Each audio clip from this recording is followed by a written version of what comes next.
Asan nga ba ang video na 'to? Bale ang video na 'to ay para sa aming activity sa iTech 201 sa Object-Oriented Programming. Ito ay tungkol sa encapsulation at saka inheritance. Ito ay pa-activity sa amin ni Sir Dorado. Ang aming naisip na idea para sa activity na kanyang pinagawa na dun pinapakita ang inheritance at saka encapsulation ay ang smartphone demo. Pinapakita dun yung mga model, mga presyo, ganun. Presyo, mod, presyo, tsaka mga brand ng phone, ganun. Pinapakita doon. So, bale, yung isa kong kapartner ang papaliwanag ng aming output tsaka ng code dahil sa kanyang part yon. Ang part ko dito ay para sa intro lamang. So, yun. Pero pares kami gumawa ng code na yun. Siyempre, partner nga, di ba? So, yun. Um, ang kapartner ko nga pala na yun ay si Jade Fernandez, Jade Simon Fernandez. So, yun lang para sa part ko na to. And sana maintindihan nyo yung ipapaliwanag niya.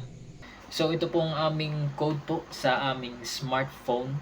So meron po tayo ditong private string brand, private string model, at private double price.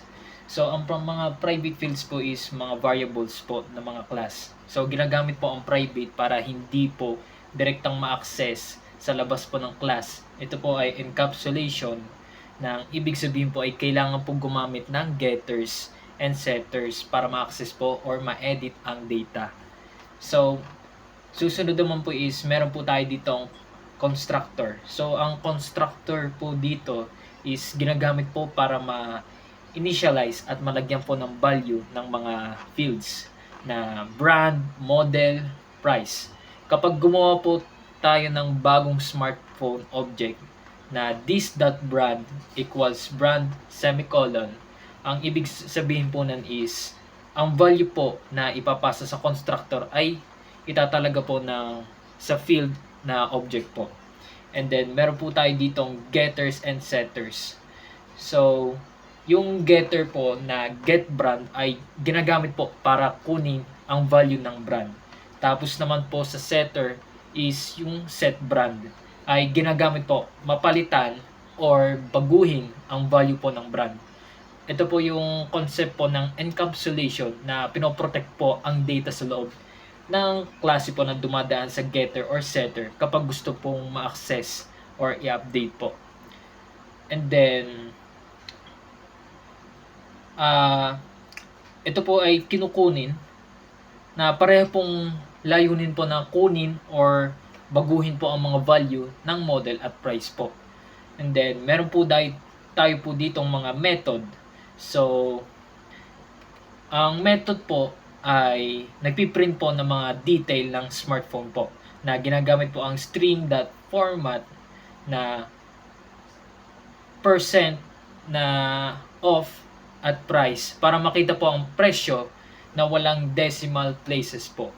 Ang comment po na nangangahulugan na may child po ang class na pwede pong baguhin or dagdagan ito habang ginagamit ang method overriding po. And then meron na po tayo ditong child class 1 na iPhone na ang iPhone po ay isang child class ng smartphone po at ang extent po is nangangahulugan po na pinapamana po ng iPhone ang mga properties po ng methods ng smartphone. At ito po ang constructor ng iPhone na tinatawag po na constructor ng parent class sa smartphone po na gamit ang super. Na ang ibig sabihin po nun is kapag gumawa ka ng bagong iPhone object po, tatawagin mo ng parent constructor para ma-set ang mga values. At sa sa public void display details ay ito po ay overridden method na ginamit po ang display details na para tawag po ang version ng method sa parent class. Tapos nadadagdag po ang sariling line na feature na kakaiba sa iPhone. Ayan po yung method overriding. na pinapalitan po or pinapahusay po ang inherited method. And then, pangalawa naman po sa child class is yung Samsung po. Na katulad din po ng iPhone na namamana rin po sa Samsung class ang smartphone po. Na may sarili rin po itong overriding method. Nang ibig po sabihin po nun is magpiprint po siya ng parent detail pero may sariling dagdag na feature po. At ang pangatlo naman po is yung Xiaomi na isa pong din pong child class pero pareho din po ng concept na may sariling implementation po na display details. And para naman po sa aming main class na smart demo is yung main class po ay kung saan po ang program po ay lahat ay execution na magsisimula po sa main method. At yung gumagamit po tayo dito ng scanner para kumuha po ng input mula sa user. Ang choice po nito ng variable ay para masagot po ng user kung gusto pa niya magpatuloy. Like, ayun. So, meron po tayo ditong mga do. So, gumamit po kami dito ng do while loop para paulit-ulit po ipapakita ang listahan po ng mga smartphone habang gusto pa ng user.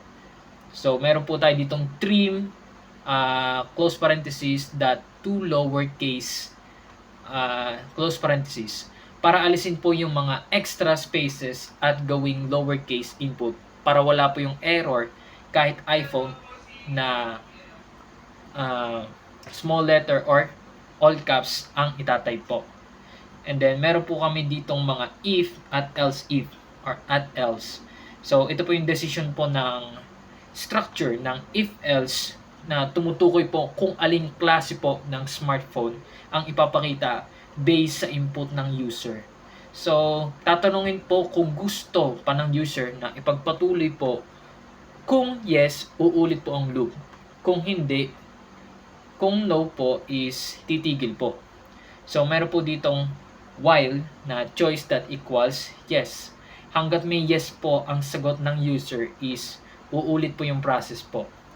At ang panghuli naman po is yung print po ng system.out.println, thank you for your using the smartphone demo, na kapag natapos po ay magpiprint po yung thank you message at isasara yung scanner para iwas error sa input stream po. So, susubukan po natin i-run po ang aming program na ginawa. So, ipe-play po natin. So, ayan.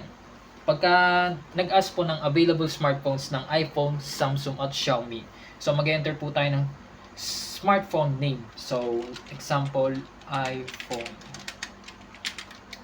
Enter.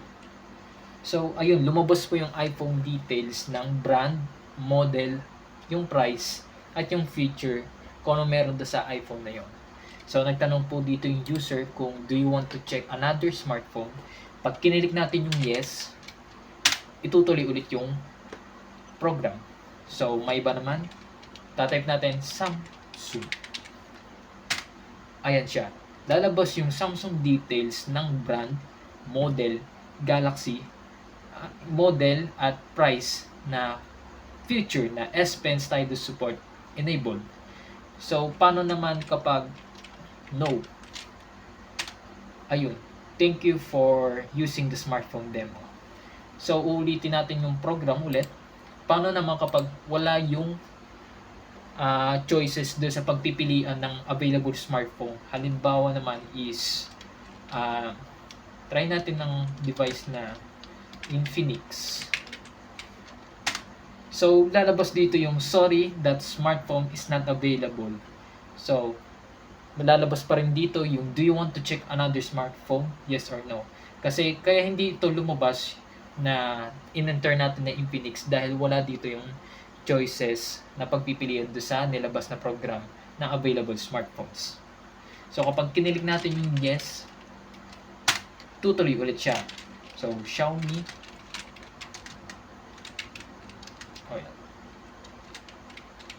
Yan, enter. So, lalabas dito yung brand ng Xiaomi, model, price, at feature. So, ayun lang. Thank you.